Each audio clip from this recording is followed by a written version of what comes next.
Hola, un saludo para todos. Hoy es el tema número 15. eh, Se llama medición con amperímetro. Con un amperímetro se puede medir la corriente que pasa por un circuito. Un amperímetro siempre se debe conectar en serie con la carga, el componente por donde pasa la corriente que se quiere medir. Utilizando el multímetro que se muestra aquí, se puede medir una intensidad de corriente de hasta 10 amperios. Es correcto. Este multímetro que estamos viendo aquí tiene solamente una capacidad de hasta 10 amperios. Hay otros que tiene de 20, otros de 200, 600, ya sea de alterna o continua, dependiendo del multímetro. Eh, para medir corriente debemos girar la perilla giratoria, aquí amperios 10, pasar la punta que se mide aquí voltaje, la pasamos acá a corriente, amperaje. El cable negro sí se deja aquí mismo siempre, en tierra común. Y aquí el interruptor de AC y DC si lo movemos dependiendo de la corriente que vamos a medir, ya sea corriente alterna hacia este lado o corriente continua hacia este lado. Seguimos entonces. eh, Aquí dice multímetro configurado para medir corriente DC o continua. Correcto. Aquí está para medir corriente continua o DC de este lado, donde tenemos el interruptor. Hay unas líneas entrecortadas y una línea continua más arriba. Este es el lado donde se mide corriente continua. Entonces ponemos el interruptor hacia este lado. Listo. La perilla giratoria está aquí indicando a 10 amperios. Y el cable rojo que está aquí para medir voltaje o resistencia lo pasamos acá a medir amperaje. Entonces dice, la posición de las dos puntas de medición del multímetro se deberá colocar en serie en el circuito. Es correcto. Ahorita lo vemos más adelante. Multímetro configurado para medir corriente alterna. Es correcto. Aquí sigue lo mismo. En corriente continua o alterna, esto no cambia aquí abajo, ni la perilla giratoria.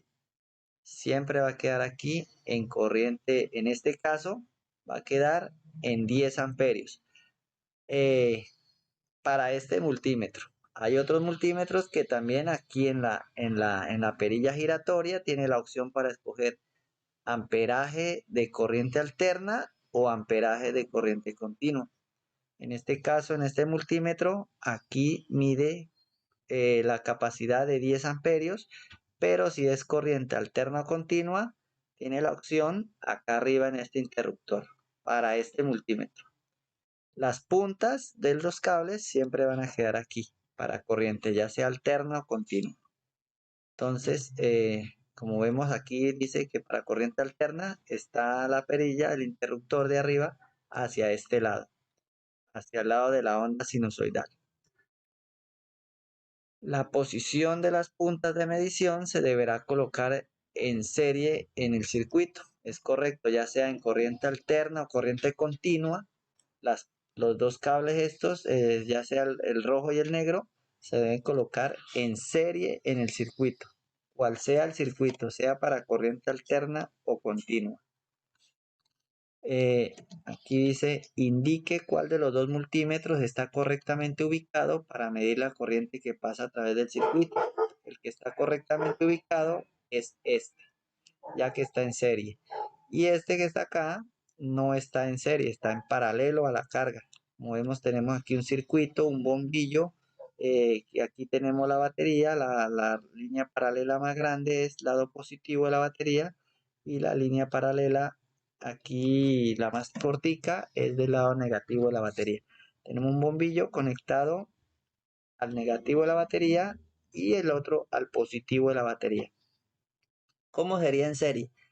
En serie, suponga que cortamos el circuito aquí, cortamos el cable aquí y nos queda una punta para acá y otra para acá.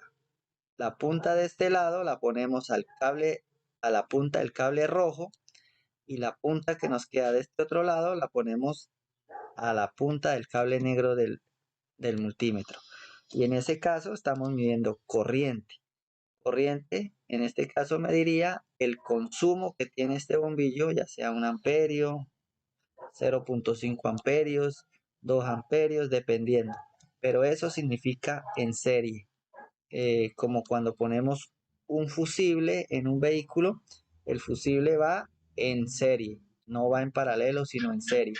De esta misma manera, se pone el multímetro en serie, como si fuera un fusible, ya que este multímetro, si lo ponemos, lo llegamos a poner en paralelo, lo que ocasionaríamos es un cortocircuito y dañamos algún componente eléctrico o electrónico en el vehículo, y también vamos a dañar el multímetro. Bueno, muchísimas gracias y esto fue todo por hoy.